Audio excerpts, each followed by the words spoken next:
Heather Noonan. And I'm Nejin Lee. And together we are the Washington, D.C. office of the League of American Orchestras. And we're here today to help you unpack what happened in the fiscal cliff deal that was recently passed by Congress and signed by the President. And first of all, just some context, important context, that charitable giving issues are of great concern to orchestras, to the broader cultural community and our nonprofit colleagues. For orchestras, private contributions make up about 40% of revenue. So any changes to incentives for charitable giving could have a significant impact on the work that orchestras do in their communities. So we want to let you know what happened just a couple weeks ago and what we might expect in the months to come.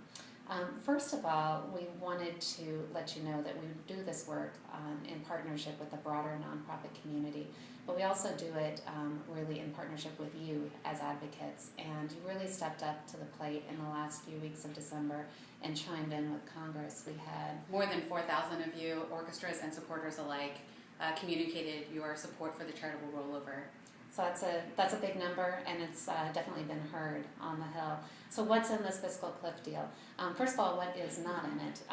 Most significantly, the serious plans to cap charitable deductions by a dollar amount or a percentage amount were not included. So we know that your voice was heard, and the unique value of the charitable deduction was definitely understood in those last few days of negotiations. But there are a couple of other things that are in the bill. One is a very positive development on the IRA rollover. Right. The IRA rollover, which had been discontinued at the end of 2011, was reinstated for 2012 and for 2013. And this important charitable giving incentive has shown in the past to increase giving and generate new gifts.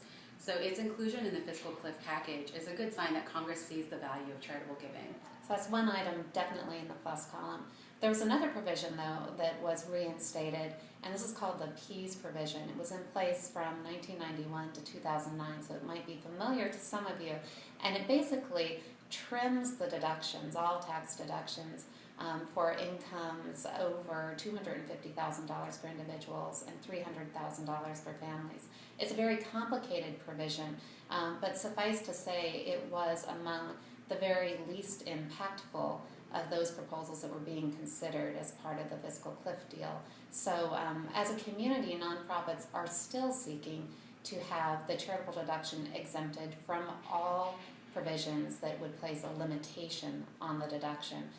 We hope we might be able to undo how the PEAS provision may impact charitable giving, as well as be looking out for any number of other proposals that will be on the table. Congress has said that they do still plan to do comprehensive tax reform at some point this year, so we know that our work is not yet done. These are complicated issues, and they really do rely on your advocacy for us to be able to make an impact on the decisions policymakers are making. So we do have some ways that you can get more information. Please visit the advocacy section of the League's website. You'll find much more information on this topic, including how to make the most of your IRA charitable rollover, how this PEAS provision works, and also how you can speak up as further changes to tax policy are debated here in Washington. And thanks very much for your continued advocacy. We will keep you posted as events unfold.